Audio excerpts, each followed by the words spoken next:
Quanto tempo faz que eles contam nossa história? Quanto tempo faz que constroem nossa memória? Eu vim para contar que tão certo como agora, eu estarei nas linhas que contam nossa vitória. Estuda o meu povo, acha tudo isso exótico. Viver na minha pele tu não quer e fica óbvio.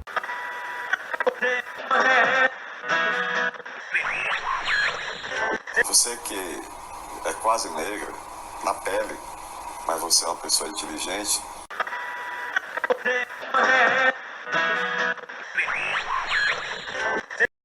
Eu prefiro assim, realmente ela agora, porque ela vê aquela porra daquela trança, eu muito assim.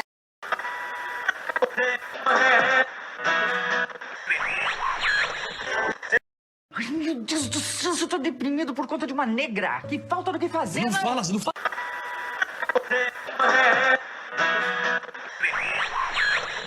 Uma vez, um ator lá na Globo virou pra mim e falou assim: engraçado, eu não conheço nenhum negro bem-sucedido que não seja prepotente e arrogante. Ele falou isso. Aí eu virei pra ele e falei: vem cá, Tostines vende mais porque é fresquinho ou é fresquinho porque vende mais? Maravilhosa. Será que é você que não está acostumada a ver negros em lugares de poder e você só entende negro em lugar de subserviência?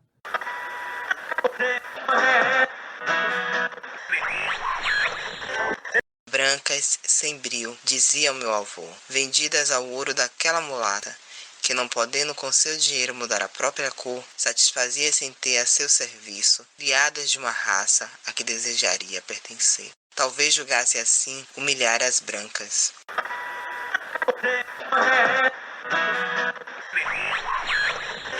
Essas falas que escutamos, para quem diz, pode até parecer natural ou normal, mas para a população preta como eu que escuta, é a perpetuação do racismo. As falas iniciais são atuais e a última narração são memórias de Pedro Ribeiro, do século XVIII, sobre Rita Cebola, uma mulher afrodescendente que nesse episódio conheceremos melhor através da pesquisa de Alana Perônio. O que podemos perceber é que, apesar de quase 2 séculos que separam as falas, permanece o estranhamento com mulheres pretas em lugares que a sociedade acredita que não são delas.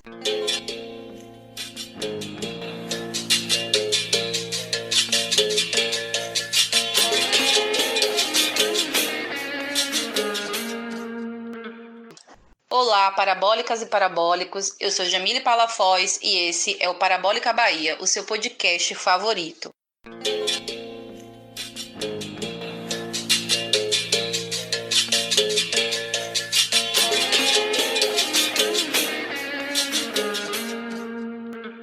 E aí, parabólicas e parabólicos, como vocês estão? Espero que estejam todos bem. Começamos a nossa segunda temporada com um episódio muito especial, com a nossa convidada Libânia, e agora damos sequência aos nossos episódios especiais com uma outra convidada fantástica, a mestranda Alana Perônio. Antes de tudo, eu quero agradecer a você, Alana, por ter aceitado o convite do Parabólica. É uma honra te receber no nosso podcast. E para iniciarmos, eu quero que você fale um pouco sobre você. Quem é a Alana, ou melhor, quem é a historiadora Alana Perônio? Quais foram os caminhos que você traçou até chegar ao curso de História? Sempre foi uma opção História para você? Conta aí para os nossos ouvintes. Olá, Jamile. Olá a todos e todas, todos ouvintes do Parabólica Bahia.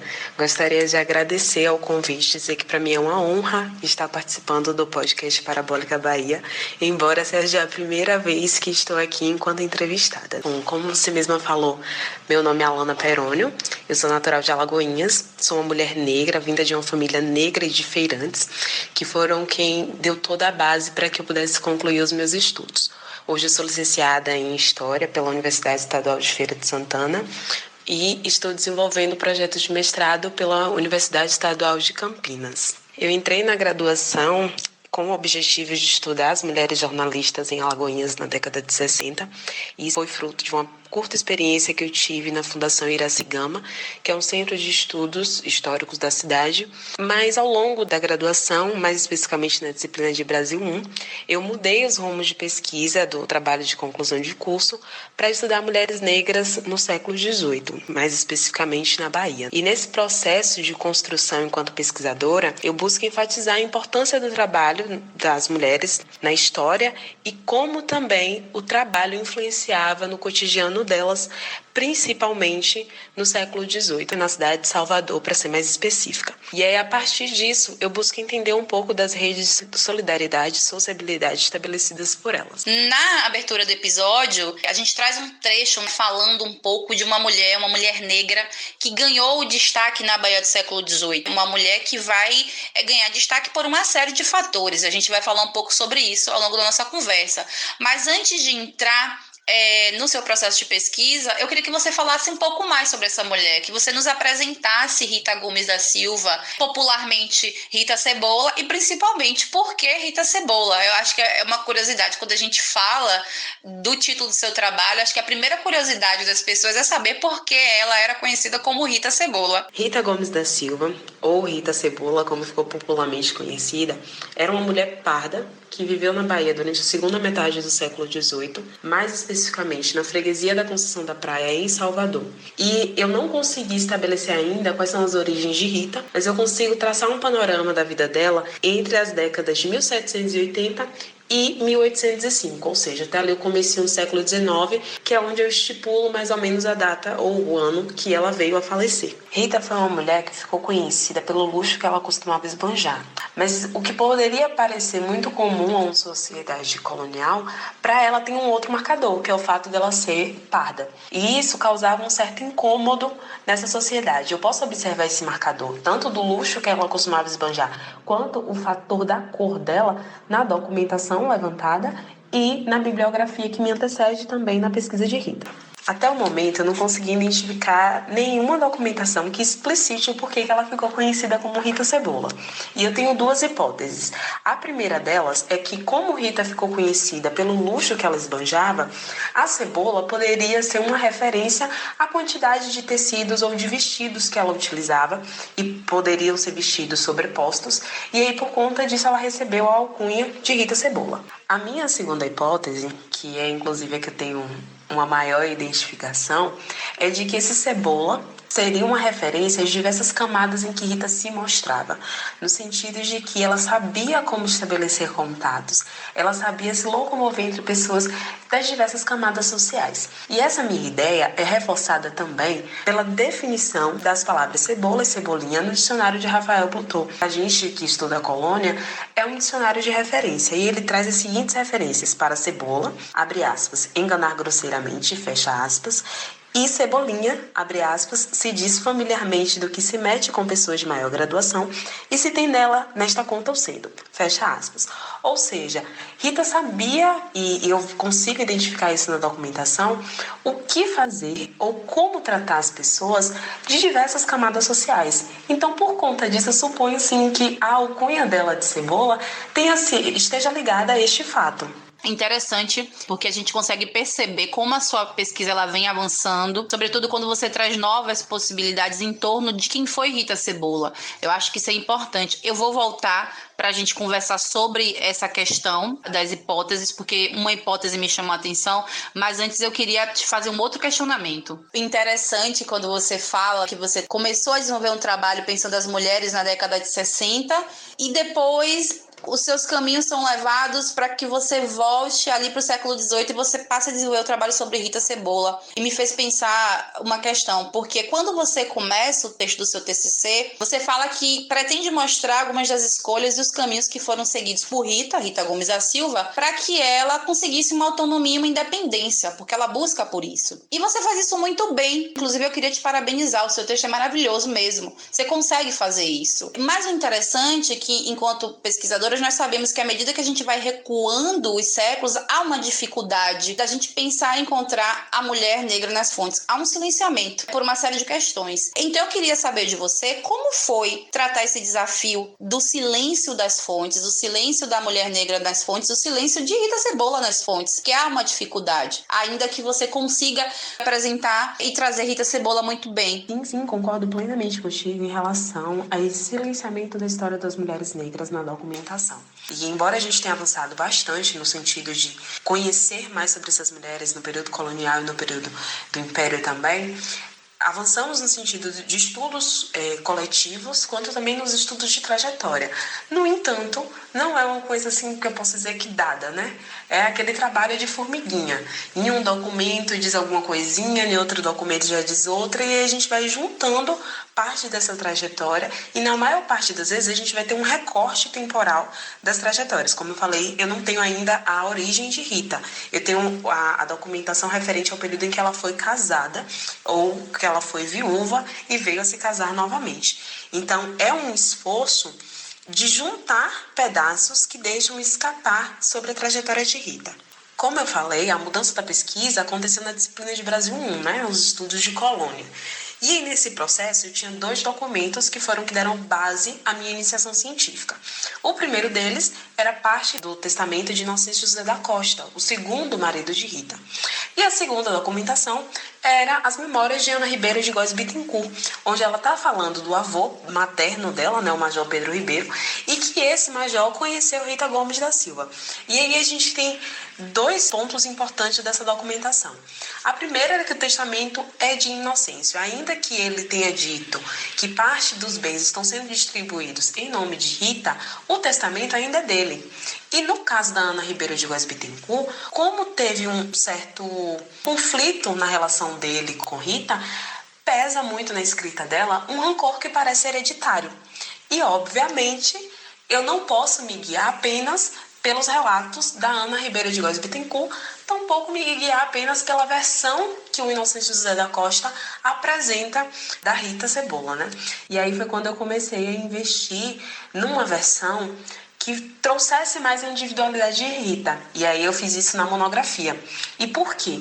Porque durante a iniciação científica, eu fui muito guiada pela ideia de que, olha, é uma mulher parda que foi casada com homens importantes. E eu tinha mais documentação sobre o segundo marido dela, do primeiro eu ainda desconhecia bastante, mas que tratava muito dessa mulher que era casada nessa sociedade colonial.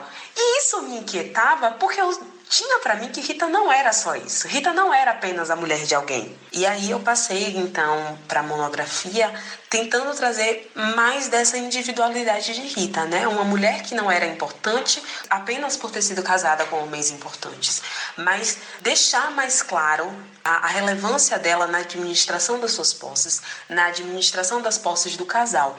Tentar trazer uma Rita que, ainda que tivesse uma autonomia relativa, estava tomando decisões por ela própria ou em benefício dela e dos seus cônjuges. E ainda sobre a questão do silenciamento das fontes, é preciso destacar, para quem está ouvindo a gente entenda, que esse silenciamento ele vai se apresentar de diversas maneiras. No processo de pesquisa é preciso ser perspicaz, é preciso ter conhecimento historiográfico, teórico, para a gente levar essa parte teórica para a pesquisa e tentar encontrar ali essas mulheres. Há uma dificuldade no sentido quantitativo, por isso, à medida que nós vamos recuando o nosso recorte, né, o tempo que a gente está pesquisando, há uma dificuldade. E quando a gente faz o recorte, pensando na cor, quando a gente vai pensar as mulheres negras, essa dificuldade ela fica ainda maior.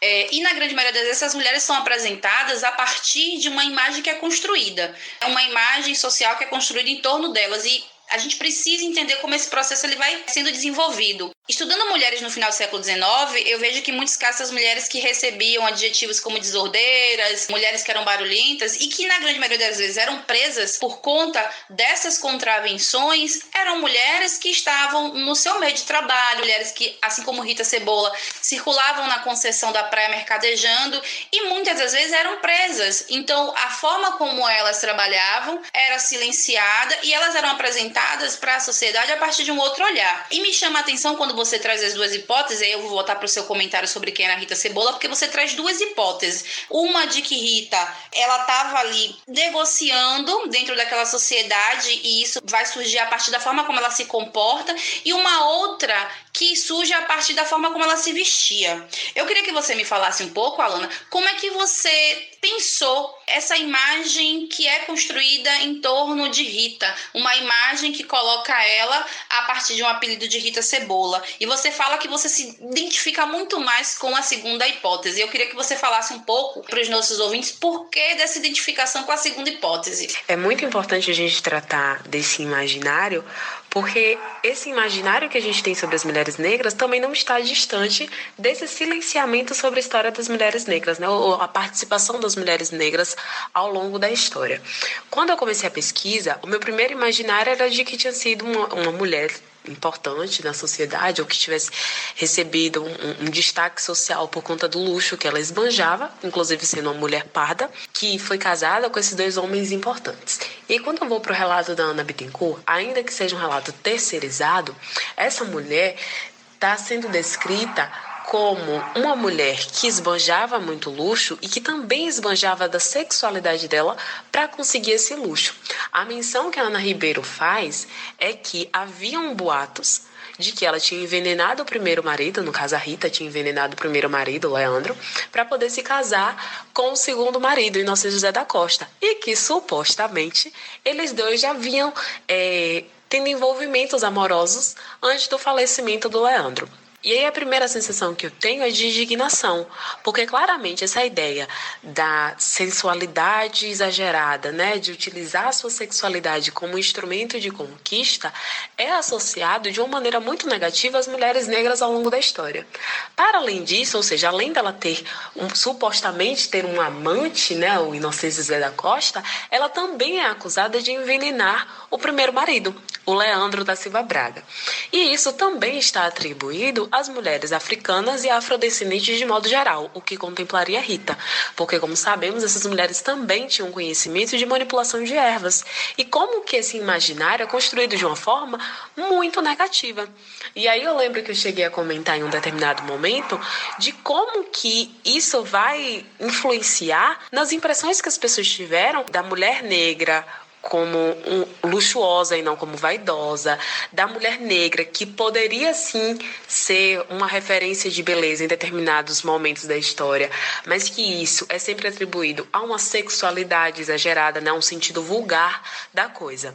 Sendo assim, o primeiro movimento foi desmistificar a Rita, tirar ela desse lugar de uma mulher que utiliza a sexualidade dela como uma estratégia de conquista, de uma mulher que seria capaz de envenenar o primeiro marido para casar com o outro por conta de manter o seu padrão de vida, né, de poder ostentar o estilo de vida a qual ela estava acostumada a ter.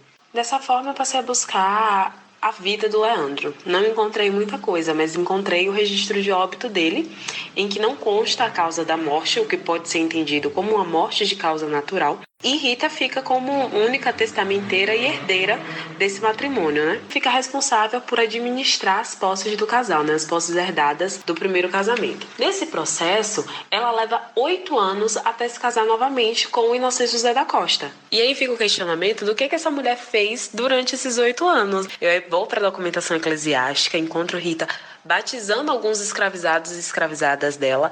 Eu vejo ela batizando outras mulheres, ela aparece em alguns registros de casamento, né, como testemunha ou como proprietária daquele casal. E aí, nesse processo, eu chego à conclusão de que ela está administrando realmente a propriedade dela, assim como ela também está adquirindo novos escravizados e novas escravizadas. E é esse período em que ela fica viúva e que ela vai administrando as posses dela que fortalece o meu argumento de que a alcunha de Cebola é justamente por ela saber administrar a propriedade dela, saber lidar com as pessoas de diversos grupos sociais e de como ela faz tudo isso de uma forma em que ela possa manter o seu padrão de vida, casada ou viúva. E aí, em algum momento, por razões outras ou por razões afetivas, ela se casa novamente com o Inocêncio José da Costa. Então, defender essa ênfase no momento em que Rita não tem o nome dela vinculado a um outro homem diretamente, em que ela não está dependendo de um outro homem para tomar decisões em relação à administração da propriedade dela, está obviamente fundamentada no levantamento documental, como também está fundamentada na bibliografia para o período. E isso tem uma importância no sentido de ressignificar o imaginário que se tem dessas mulheres. Eu não acredito que Rita tenha sido a primeira mulher, mas também não acredito que ela tenha sido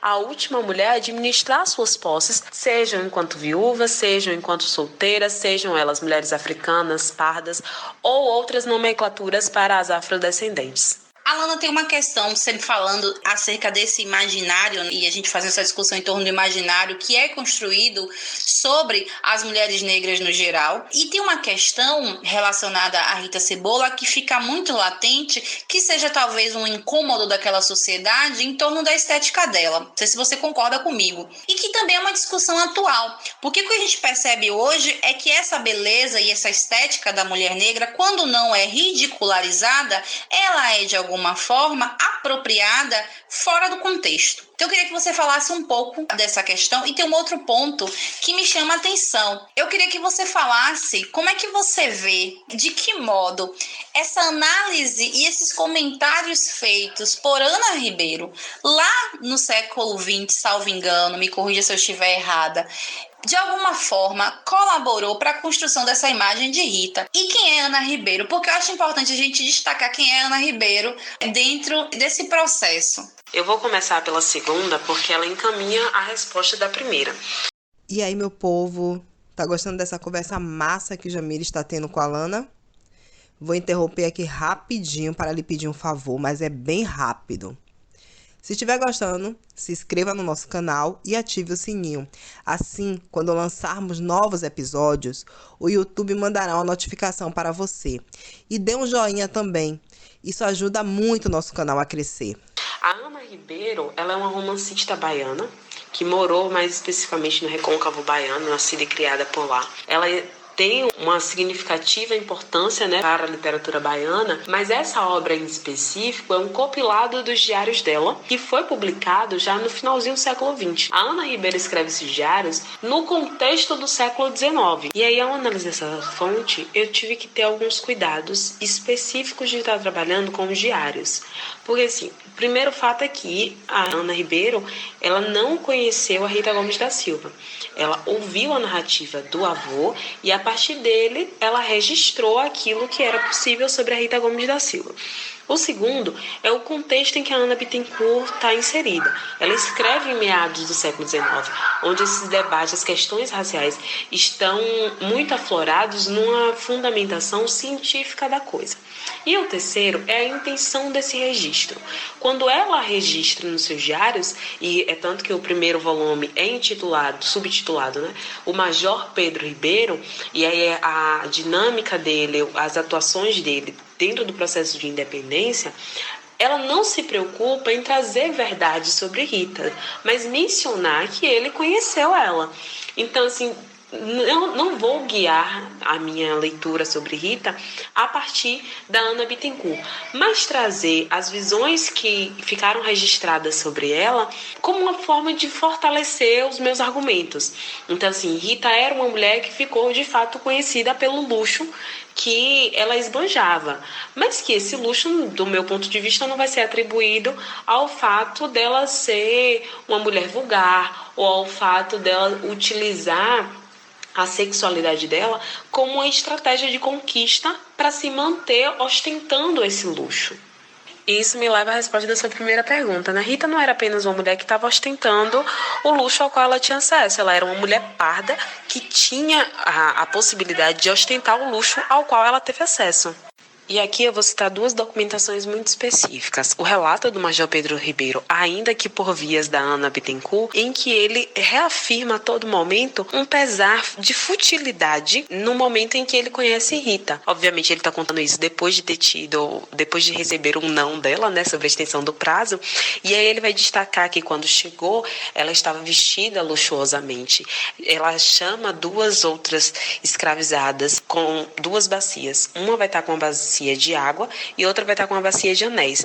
Rita, então, tira os anéis que ela está nas mãos, lava as mãos e coloca outros anéis.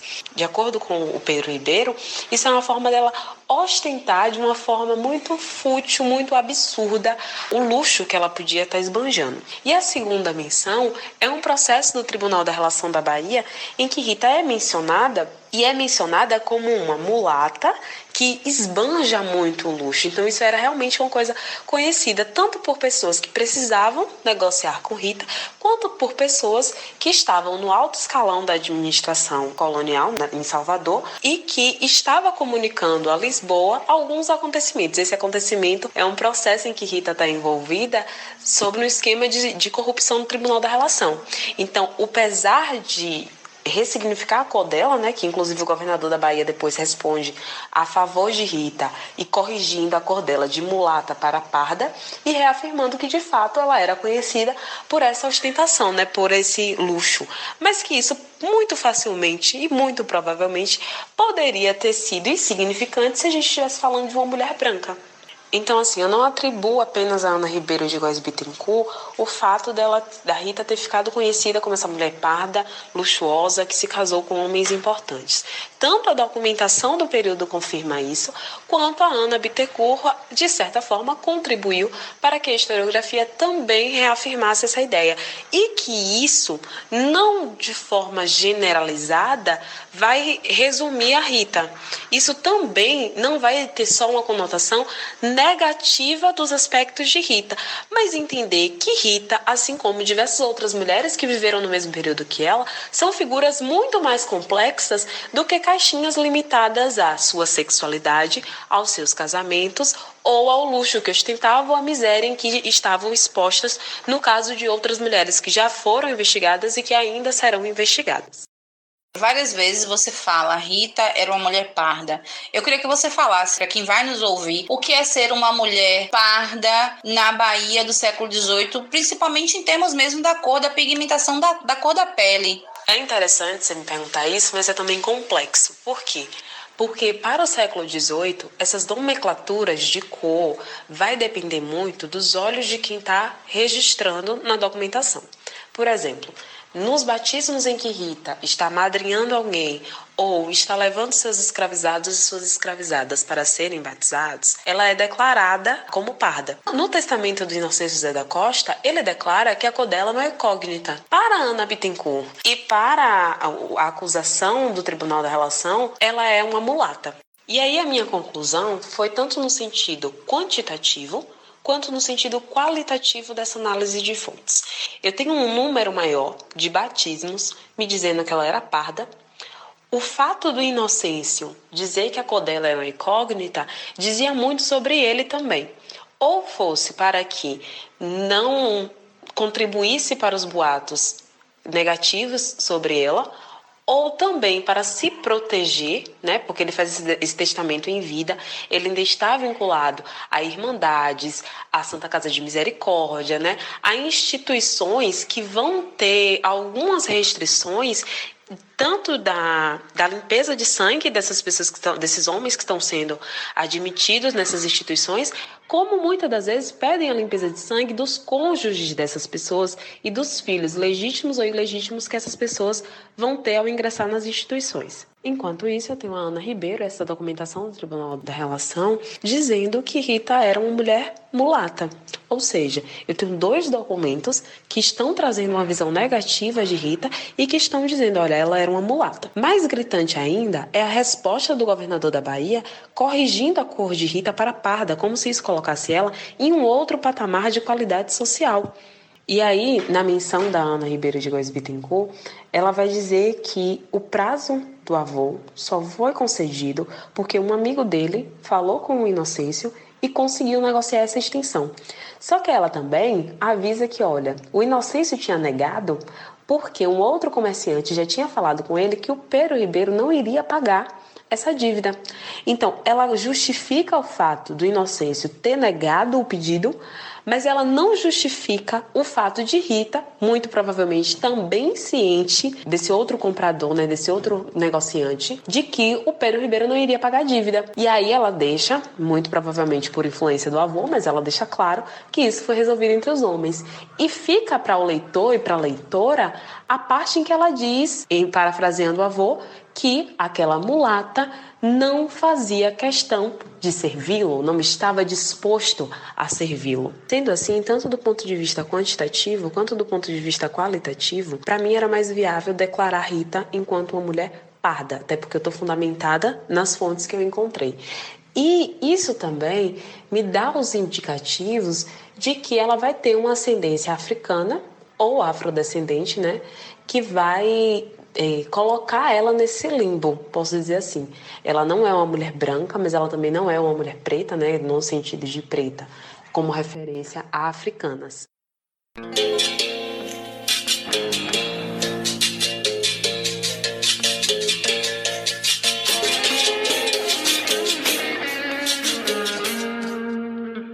O Parabólica Bahia, nessa segunda temporada, vem com uma proposta de fazer com que os nossos ouvintes percebam um pouco do que é esse fazer histórico, esse trabalho de formiguinha que é feito pelas historiadoras e pelos historiadores. E esse bate-papo que a gente teve, Alana, eu acho que ele foi muito importante para deixar isso um pouco mais claro. Foi um bate-papo bastante elucidativo, para a gente perceber como esse trabalho é feito e que ele é um trabalho bastante criterioso, que ele segue uma série de regras. Então, eu queria te parabenizar pelo trabalho, mas antes de me despedir, eu queria fazer uma outra coisinha com você. O Parabólica Bahia, ele tem um quadro chamado Largue o Doce, que é o nosso quadro baianês. E no Largue o Doce, a gente pede para que as nossas convidadas e convidados indiquem ou um livro, ou uma música, ou um lugar que ache interessante e que mereça ser compartilhado com os nossos ouvintes. Então me diga, o que é que você nos indica? Que responsabilidade, hein, gente? Primeiro eu queria deixar aqui registrado que adorei o nome do quadro. Eu vou deixar como indicação a música da Bia Ferreira, de Dentro do AP, que é uma música que me contempla muito, enquanto mulher negra, trabalhadora, filha de feirantes, enquanto historiadora negra. Essa música chegou para mim num momento muito importante da minha vida acadêmica. Foi quando eu acabei a iniciação científica e comecei a escrita da monografia. Como eu falei ao longo do podcast, foram duas visões totalmente distintas a respeito de Rita, que para a monografia eu sinto as minhas experiências influenciaram muito mais nas inquietações, nas problemáticas e na própria busca de querer mais informações de Rita, de buscar outras fontes que contemplassem a trajetória dela.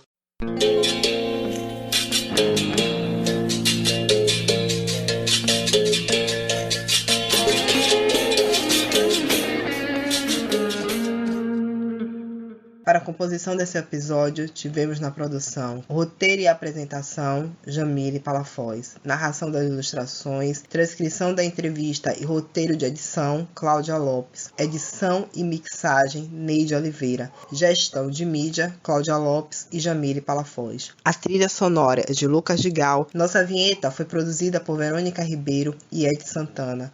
Utilizamos como ilustração trechos do diário de Ana Ribeiro Góes Bittencourt, Longos Serões no Campo, o Major Pedro Ribeiro, que retiramos do trabalho de conclusão de curso de Alana Perônio, intitulado Procura-se Rita Cebola, Escravidão, Casamento e Mobilidade Social na trajetória de Rita Gomes da Silva, de 1760 a 1805. E Entrevista da TV Meio Norte, disponível no site G1, Bia Ferreira, recitando Deixa que eu conto a minha história, disponível no YouTube, canal Brasil de Fato. Conversa do BBB 22 entre Lina e Laís, disponível no Instagram Pretitude. Trecho da novela O Outro Lado do Paraíso, disponível no Globoplay. Entrevista do videocast Quem Pode Pode, com Thaís Araújo, disponível no YouTube. Efeito sonoro sintonizando o rádio do canal do YouTube Efeito Sonoro Sem Direitos Autorais. A trilha sonora é de Lucas Gigal. Podcast Parabólica Bahia é produzido de forma independente e voluntária e nessa temporada é composto por Cláudia Lopes, Jamile Palafoz e Neide Oliveira. 3 mulheres professoras e historiadoras que se dividem entre a vida e a construção desse projeto.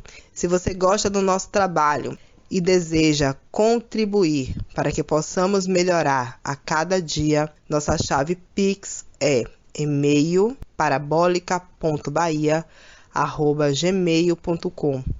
Parabólica sem acento. Estamos também no Instagram, no Facebook e no YouTube, como @parabólica Bahia. Nos siga e comente nas nossas redes.